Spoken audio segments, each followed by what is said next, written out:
아침을 뉴스로 깨웁니다. YTN 라디오 김호성의 출발 새아침.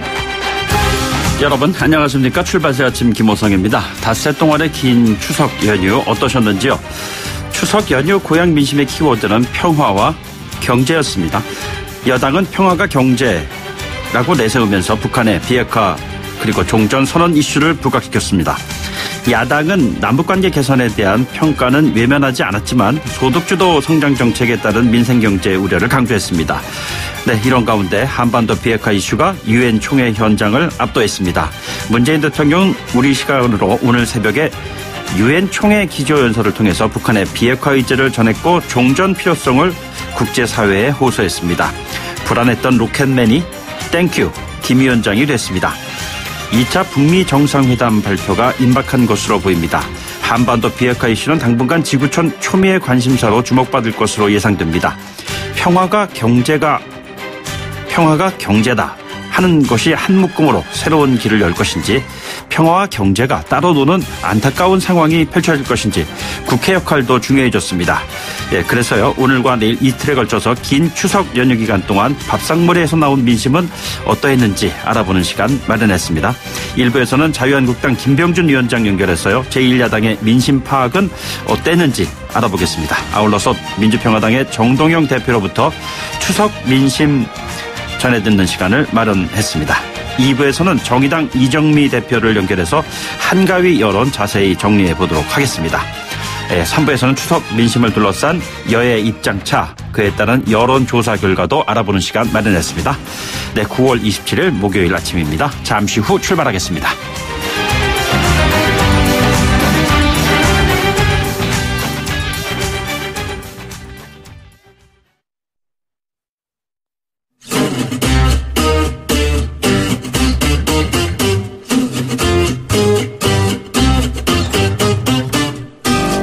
추석 연휴 밥상머리 민심을 만나봅니다. 출발 새아침 당대표 특집 인터뷰 민심을 듣다.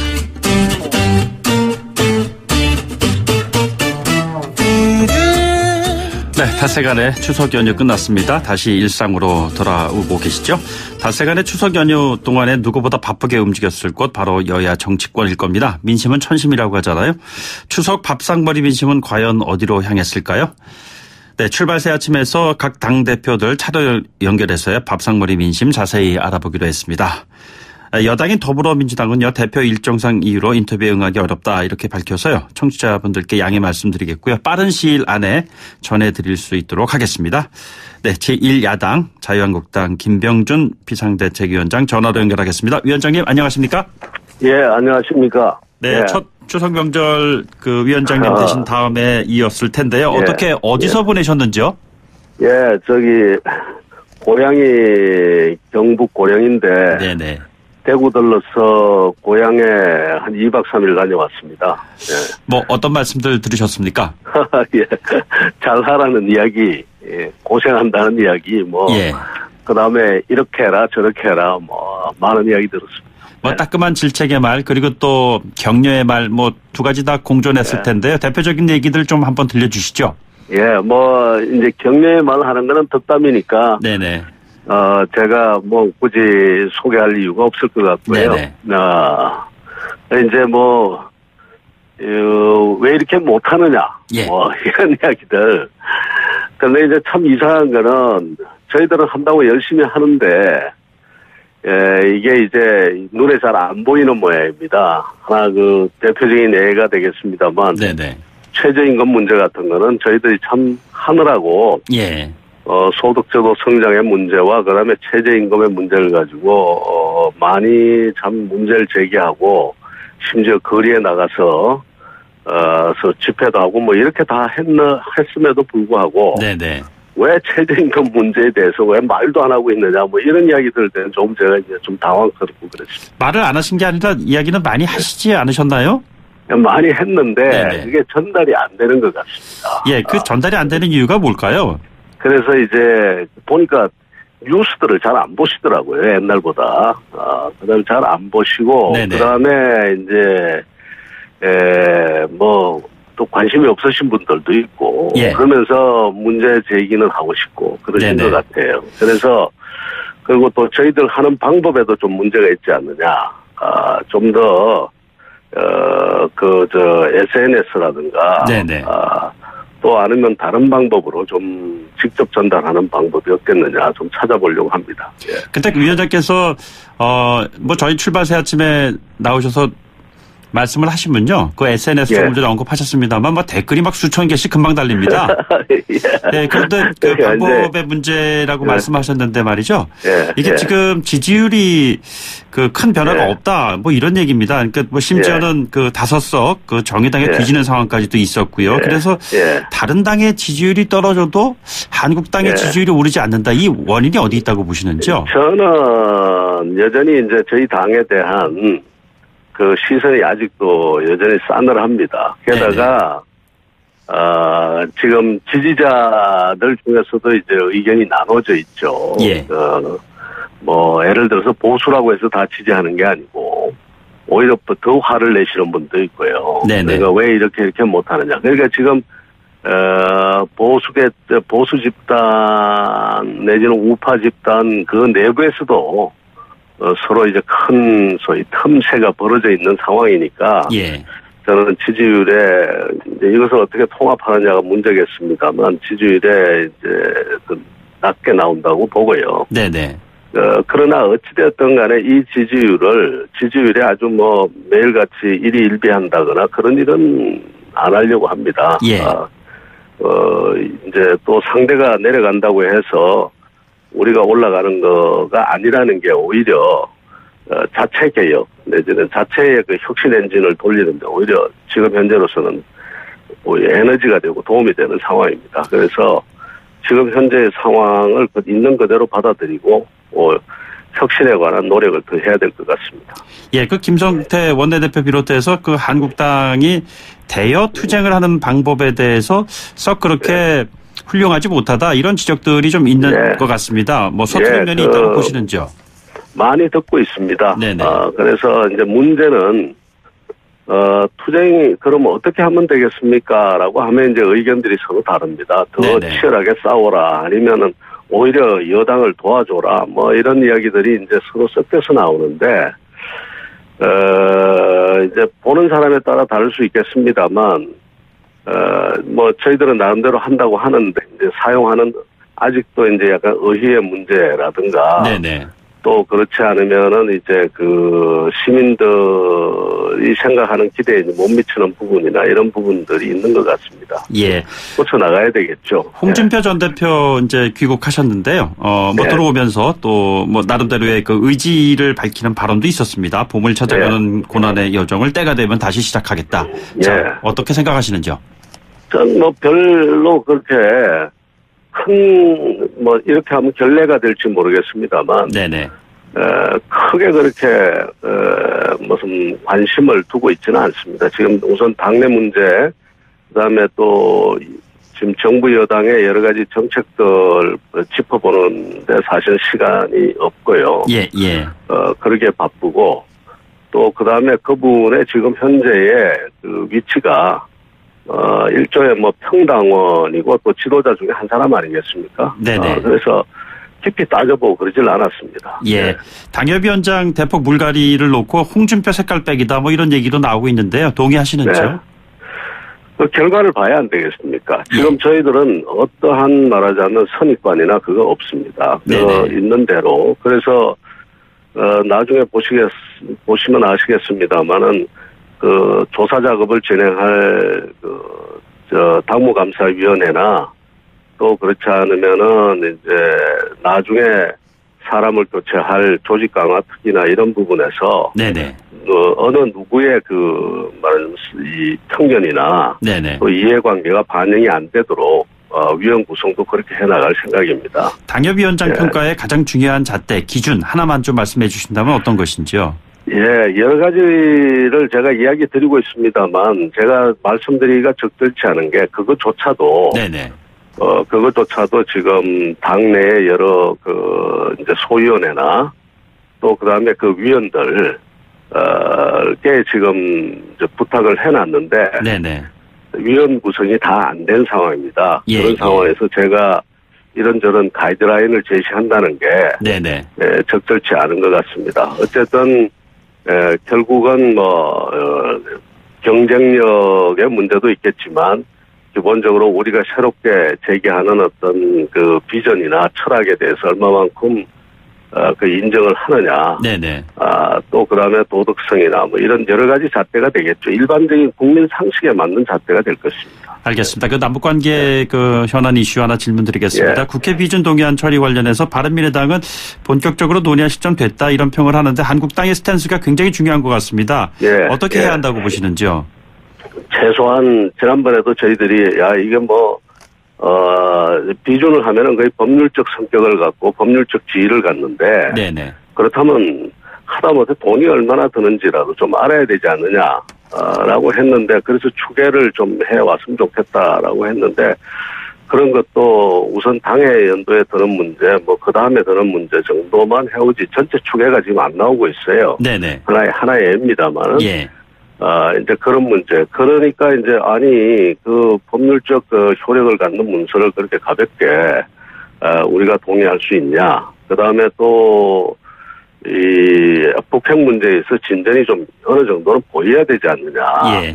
신고하는 것조차도 지금 핵물질을 신고하는 것조차도 지금 안 하겠다고 하는 입장인데. 네네. 그런 부분에 있어서 뭔가 변화가 있어야 될 것 아니냐. 예. 이런 입장입니다. 예. 그리고 그 국민 성장론이라는 성장 담론을 제시하셨는데 소득주도 성장론과 뭐가 다르냐 이렇게 생각하는 분들 많으신 것 같습니다. 어떻게 생각하시죠? 가장 큰 이제 특징은 네네. 저는 또 우리 당의 이제 의원님들이나 이제 당원들이 그렇게 생각했으면 좋겠는데 우리 국민이 전 대단한 국민이라고 생각합니다. 네. 그래서 이 혁신을 일으킬 수 있는 능력도 있고 심지어 문화를 창조해서 세계로 전달할 수 있는 그런 굉장히 강한 그리고 또 큰 능력을 가진 국민들로 보는데 이 국민들을 뛰게 해야 되지 않느냐. 우리 국민들에 대한 자신감을 가지고. 그런데 소득주도 성장론이라든가 지금 정부가 국정 운영하는 방식을 보면 우리 국민이 그런 국민이 아니라 규제하고 감독해야 되고 보호해야 되고 하는 이런 국민으로 알고 있습니다. 예. 저희들은 그게 대해 반대로 우리 국민은 대단한 국민이고 네네. 그래서 풀어주면은 지금보다 훨씬 더 잘할 수 있다. 예. 그리고 난 다음에 문제가 생기면 정부는 그게 돼서 보충적인 역할을 하면서 그것을 시정하고 교정하는 역할을 해야지. 네네. 사사건건 이렇게 가가지고 국민 생활에 개입해가지고 이래라 저래라. 예. 임금은 획일적으로 얼마를 줘라. 노동시간은 획일적으로 전국의 모든 섹터에서 얼마를 줘라. 이런 방식이 네네. 과연 이것이 옳은 방식이냐. 예. 여기에 의문을 제기하고 대안을 제시하는 겁니다.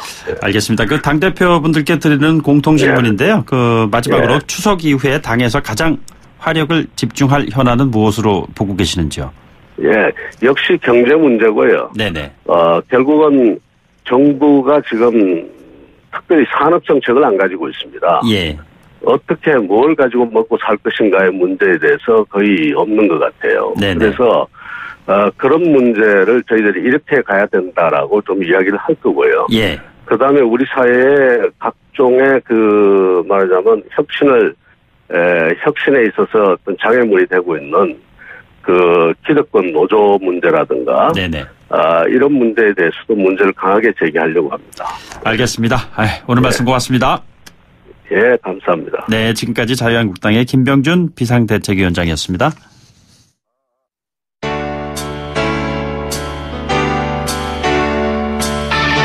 밥상머리 민심을 들어봅니다. 출발 새 아침 당대표 특집 인터뷰 민심을 듣다.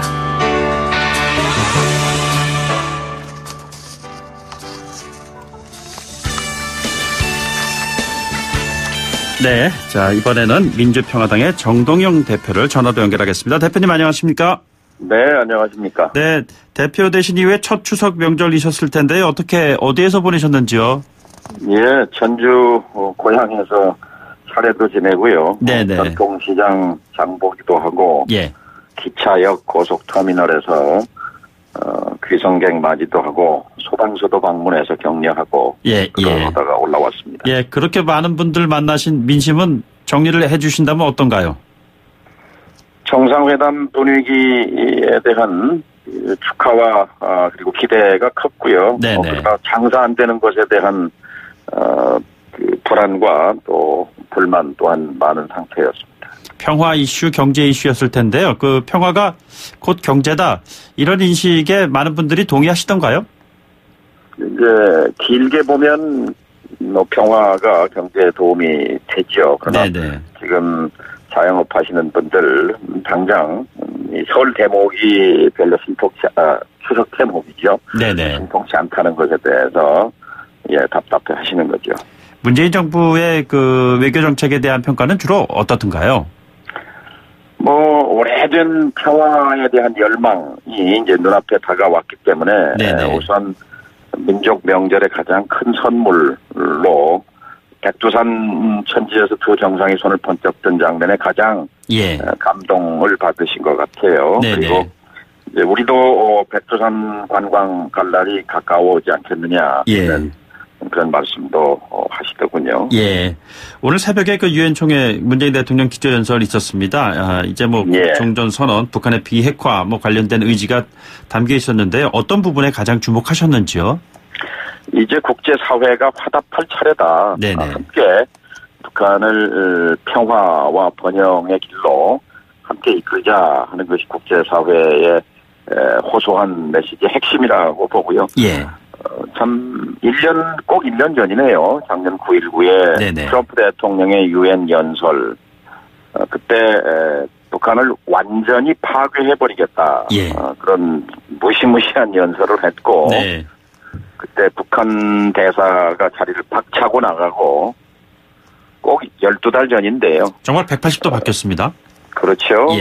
어제는 이제 그제죠. 트럼프 대통령이 북한과 미국은 지금 좋은 관계다. 곧 2차 정상회담을 하게 될 거다. 어제 문 대통령께서는 이제 북한을 국제사회의 정상적인 구성원으로 함께 하자 하는 정말 천지개벽하는 일이 1년 동안에 있었습니다. 조만간 2차 북미 정상회담에 대한 장소, 시기 발표하겠다는 거 아니겠습니까? 앞으로 펼쳐질 시나리오를 어떻게 좀 정리해 주실까요? 일단 트럼프 대통령의 정무적 판단에 달린 거죠. 11월 6일 중간선거. 현재로 봐서는 미국의 상원, 하원 중에 하원이 뒤집어지는 걸로 현재 공화당이 다수입니다만 민주당이 다수가 되는 걸로 예측이 되는데요. 이와 관련해서 11월 6일 중간선거에 2차 북미 정상회담을 통해서 국내 선거에 도움이 된다고 판단하면 서둘러서 6월 중에 이루어질 수도 있고요. 그다음에 트럼프 대통령의 정무적 판단이 국내 선거는 국내 이슈가 지배하기 때문에 이것이 결무소득이라고 판단하면 11월 이후로 늦춰질 수도 있다고 봅니다. 그러나 오늘 뉴스에서도 접합니다만 폼페이오 국무장관의 방북은 곧 이루어질 거라고 보여집니다. 그러니까 중간 선거를 기준으로 해서 전후 양쪽의 가능성이 다 열려져 있는 것이군요. 그건 트럼프 대통령의 판단이죠. 전적으로요.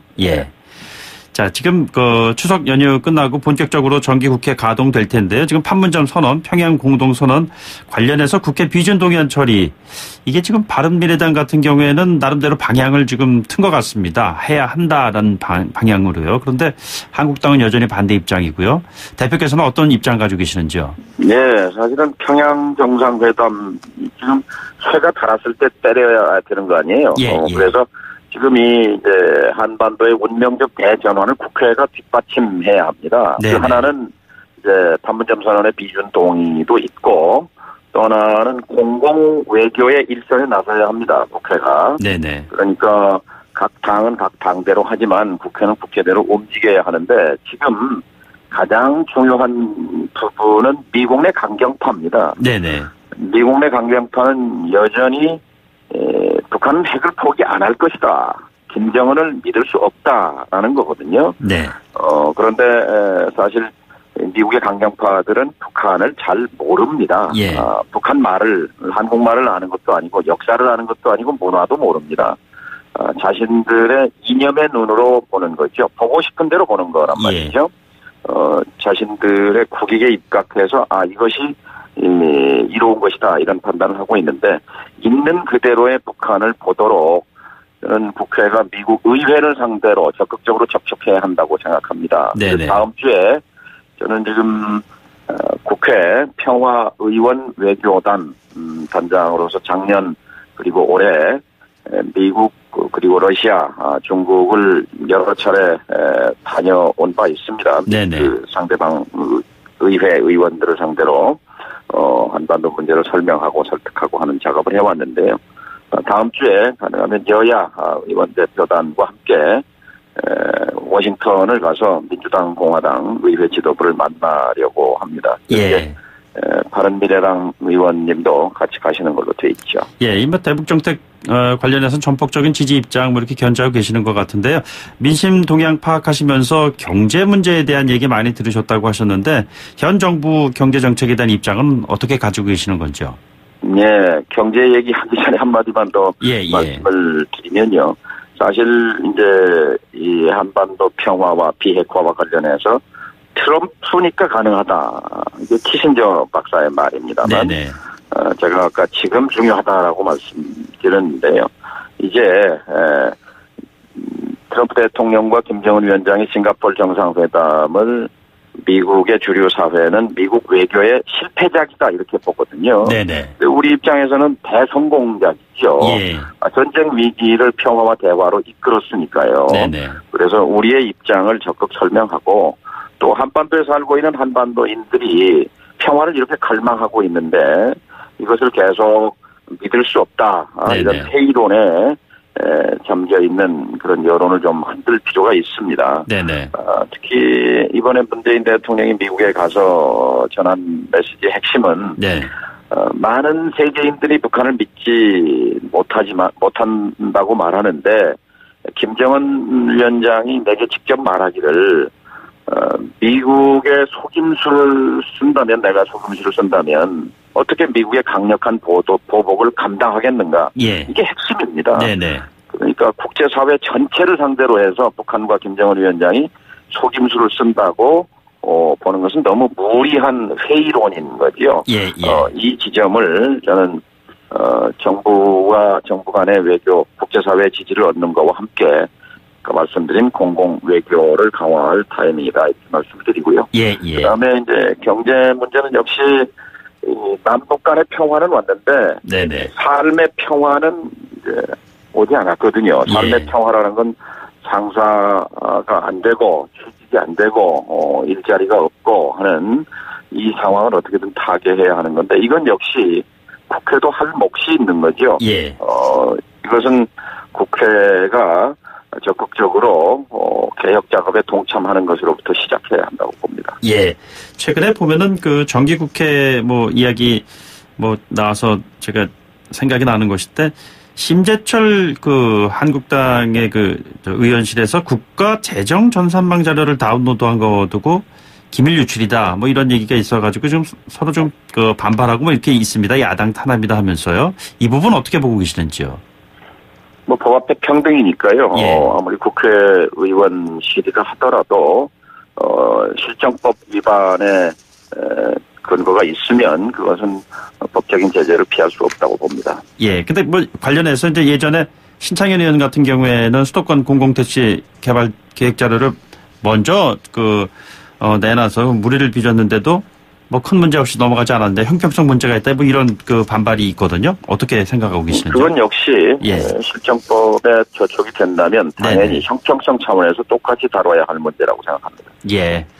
그리고 경제 문제 아까 좀 언급하셨는데요. 지금 최저임금, 소득주도 성장론 이런 관련해서 한국당에서 국민성장론 이렇게 이야기가 나왔습니다. 어떻게 보고 계시는지요? 그런 수사나 말이 중요한 것이 아니라 실제 촛불을 든 2천만 국민이 요구한 것은 나의 삶을 개선하라는 거였잖아요. 실제 삶이 나아지고 양극화가 줄어들려면 양극화는 두 가지잖아요. 소득 불평등과 자산 불평등입니다. 네네. 자산 불평등은 부동산 문제거든요. 예. 부동산의 격차가 집 있는 사람과 없는 사람, 또 있다고 해도 서울에 있는 집 있는 사람과 또 없는 사람, 이런 격차가 점점점 더 벌어지고 있는 것. 그런데 정부의 대책은 대증요법에 머무르고 있어서 네네. 저는 잘못 가고 있다고 봅니다. 예. 세금을 올려서 또는 금융, 대출 규제를 통해서 공급 확대, 몇만 채 이렇게 늘려서 이 해결될 문제가 아닙니다. 예. 지금 수준의 문제가 아니라 지금 수준의 대처가 아니라 보다 근본적인 대처가 필요합니다. 근본 대처는 뭐냐면 지금 집값은 우리 한국의 부동산은 거품이 잔뜩 끼어 있거든요. 네네. 이 거품을 걷어내야 합니다. 예. 거품을 잡으려면 공공이 싼 집을 공급해야 합니다. 싼 집 공급을 위해서는 고장난 시스템을 고쳐야죠. 예. 고장난 시스템이라는 건 분양원가 공개를 왜 안 합니까?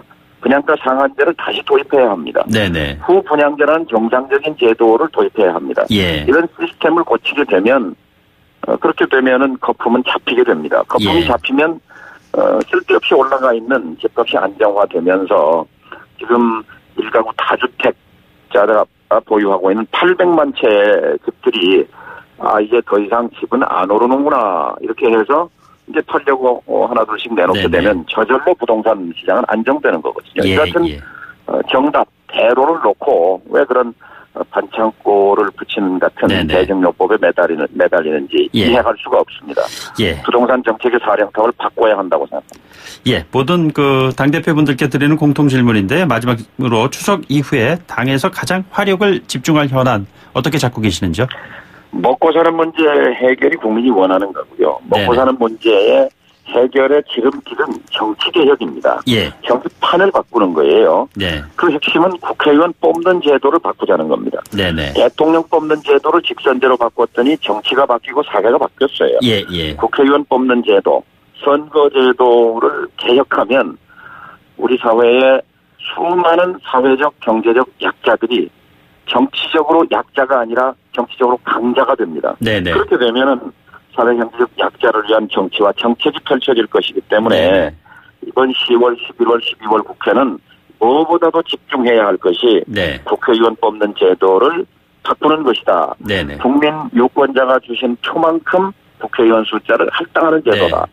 그래서 청년 문제는 청년당을 만들어서 청년들이 국회에 수십 명 진출하게 하고 예.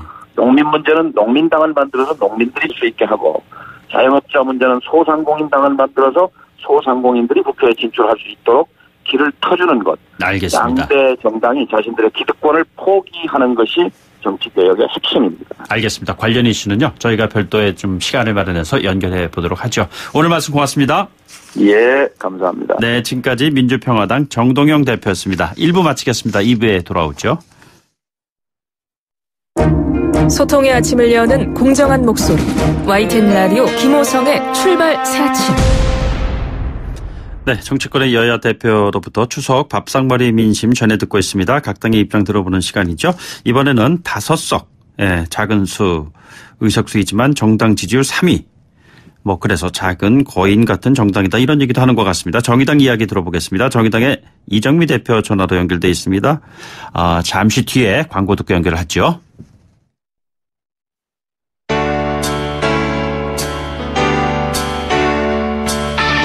밥상머리 민심을 들어봅니다.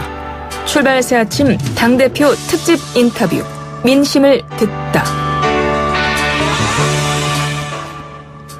네, 정의당의 이정미 대표 전화로 연결돼 있습니다. 연결해 보겠습니다. 대표님 안녕하십니까? 네, 안녕하세요. 네, 추석 명절 어디서 어떻게 보내셨습니까? 네, 제가 지역 활동하고 있는 인천 송도에서 지역 주민들 만나서 인사도 좀 나눴고요. 네네. 그리고 오랜만에 가족들도 만났고, 네네. 요즘 엄청 화제가 되고 있는 일제 강점기를 다뤘던 드라마, 몰아서 보는 문화생활도 좀 즐겼습니다. 그러셨군요. 네. 밥상머리 민심, 저희들이 이렇게 지금 제목을 붙였는데요. 어떤 그 민심이 가장 핵심적인 키워드로 이렇게 얘기를 하시던가요? 뭐니 해도 이번 평양회담에 대한 것이었습니다. 제가 평양에 다녀왔기 때문에 북한의 변화상에 대해서도 많이 궁금해들 하시고 향후에 이 한반도 평화에 대한 기대감도 매우 높다는 걸 이번에 확인하게 되었습니다. 뭐 그렇지 않아도 지금 트럼프 대통령이 곧 2차 북미 정상회담 열릴 것이다 이런 얘기까지 하고요. 대통령께서도 오늘 새벽에 기조연설도 있었는데요. 이 정의당 지지자들은 그 한반도 평화 이슈와 관련해서 어떤 생각들을 가지고 계셨습니까? 전체 국민들 80% 이상이 지금 이 평양회담에 대해서 긍정적으로 평가하고 계신데요. 정의당 당원들이나 지지자들도 정말 이번 기회에 되돌릴 수 없는 확고한 평화체제로 나가기를 상당히 기대하는 것으로 제가 확인하고 있습니다. 거기다가 지금 폼페이오 그 4차 방북도 예정돼 있고 2차 북미회담도 지금 파란 신호등이 켜져 있는 상태이기 때문에 이럴 때일수록 국론을 좀 한 방향으로 통합시켜서 정치권이 이 평화체제로 나가는 데 있어서 큰 역할을 해야 되겠다 이런 생각들 많이 갖게 됐습니다. 북한을 평양을 다녀오셔서 제가 그 질문을 드리는 것인데요. 그 문재인 대통령이 한미 정상회담에서 북한 내부에서도 되돌릴 수 없을 만큼 비핵화를 공식화했다 이렇게 언급을 했는데 직접 평양에 이번에 다녀오셔서 그러한 분위기를 체감하셨습니까? 네, 제가 가장 인상적이었던 장면은 그 능라도 5일 경기장에서 문재인 대통령이 직접 그 15만 시민들 앞에서 연설을 하시지 않았습니까? 그 과정에서 우리 강산에 핵무기 핵위협 없는 평화터전을 만들자 이런 비핵화에 대한 구체적인 언급을 했을 때 평양 시민들이 크게 환호하는 모습을 봤습니다. 그래서 그 평화에 대한 좀 절실함 같은 거 이런 것들이 상당히 평양 시민들한테 무르익었다 이런 생각을 하게 됐고요. 그리고 제가 13년 만에 평양을 다시 가게 됐는데 그 이전에는 평양 거리에 핵 그리고 군사력 이런 것으로 체제 안정과 보장을 지키겠다 이런 구호들이 굉장히 많이 있었습니다. 그런데 이번에 갔을 때는 그런 정치적 구호들이 싹 없어지고 경제 발전과 과학기술 발전 이런 것에 대한 요구들을 담은 슬로건 현수막들이 쭉 이렇게 있는 것을 보면서 이제는 그 체제 보장이라는 것을 비핵화를 통해서 국제사회 일원으로 나아가면서 해결해 나가겠다는 의지 이런 것들은 확연하게 느낄 수 있었습니다. 그렇습니까? 이게 지금 판문점 선언, 평양 공동 선언 국회의결 비준 동의안 처리 문제가 굉장히 큰 숙제다 이런 지적들이 많이 나오고 있는데 한국당의 협조가 관건인 것 같은데 이 문제 야당 입장에서 어떻게 바라보고 계시는지요? 그 자유한국당이 일관되게 북한의 비핵화에 대한 의지를 확인해야 된다. 육성으로 그것을 확인해야 된다. 이런 얘기를 하시지 않았습니까? 그런데 이미 그 풍계리에서 핵시설이 폭파가 됐고 또 동창리 그다음에 이번에는 영변 핵물질을 제조하는 그 영변 시설까지도 자신들이 폐쇄하겠다. 그것도 유관국들의 참관을 통해서 확인시켜주겠다라고 하는 의지까지 평양선언에서 담겨 있습니다. 그래서 이제 더 이상 이 비핵화에 대한 의지가 확인되지 않았다. 그래서 평화로 나가기 위한 어떤 국회 비준 동의안을 처리할 수 없다. 이렇게 얘기할 수 있는 그런 구실은 더 이상 되기 어렵지 않나 생각이 듭니다.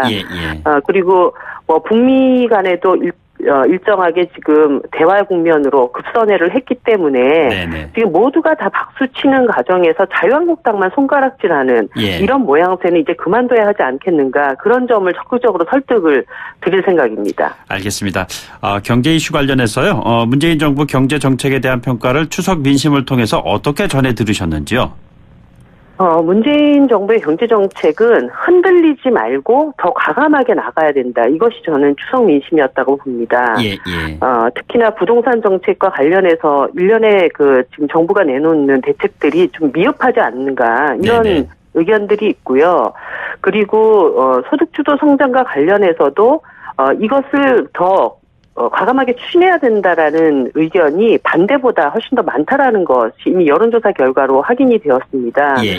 지금 국민들이 가계소득이 저하되면서 지갑 열기가 불안한 이런 상태인데 이것이 다시 내수부진으로 그리고 다시 소득 저하로 이런 악순환이 계속되기 때문에 이 악순환의 고리를 한번 끊어내기 위해서는 재벌 기업 봐주기가 아니라 서민들의 삶을 더 우선적으로 추진을 해 나가면서 서민들의 삶을 개선할 수 있는 방향으로 정책을 추진해 나가면서 경제 민주화라든가 소득주도 성장에 대한 그런 정책들을 더 과감하게 추진해 나가라고 하는 것이 지금 민심이라고 저는 파악하고 있습니다. 알겠습니다. 조금 전에 민주평화당의 정동영 대표께서는 선거제도 개혁에 추석 연휴 이후에 집중할 것이다 이런 얘기를 하시더군요. 그런데 이 선거제도 개혁과 관련해서 정의당에서 지금 강력하게 주장하고 있는 여러 가지 사안들이 있지 않습니까?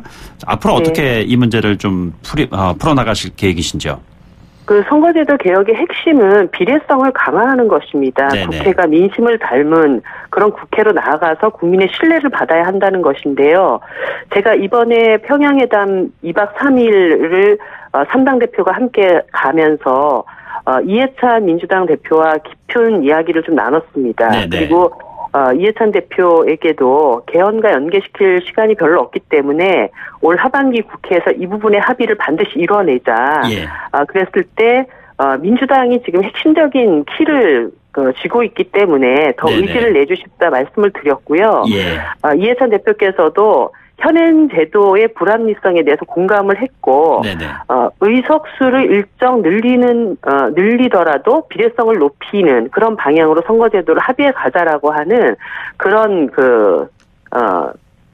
깊은 이야기들을 좀 나눴습니다. 그래서 아마 하반기 국회에서 이제 모든 정당들이 다 선거제도 개혁에 대한 의지를 이야기를 하고 표명했기 때문에 정개특위도 신속하게 가동시키고 5당 대표가 책임 있게 이것에 대해서 결단하는 이런 과정들을 추진해 나가야 된다고 봅니다. 의석수를 늘린다는 것은 비례대표 쪽에 인원수를 좀 늘린다는 그런 말씀이시죠?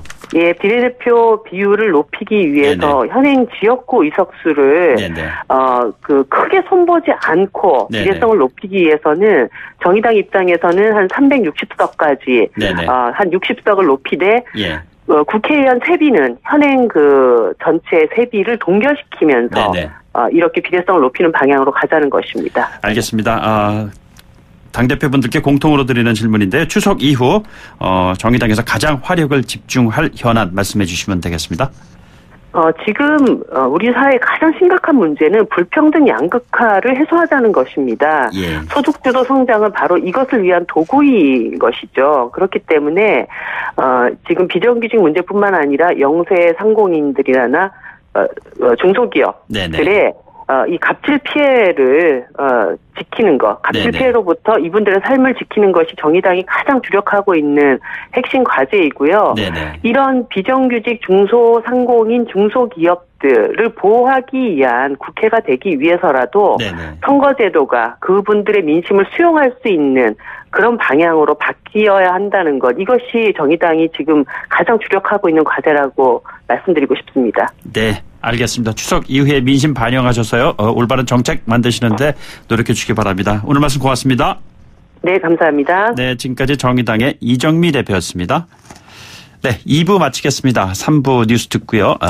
뉴스 듣고 3부에 돌아오죠.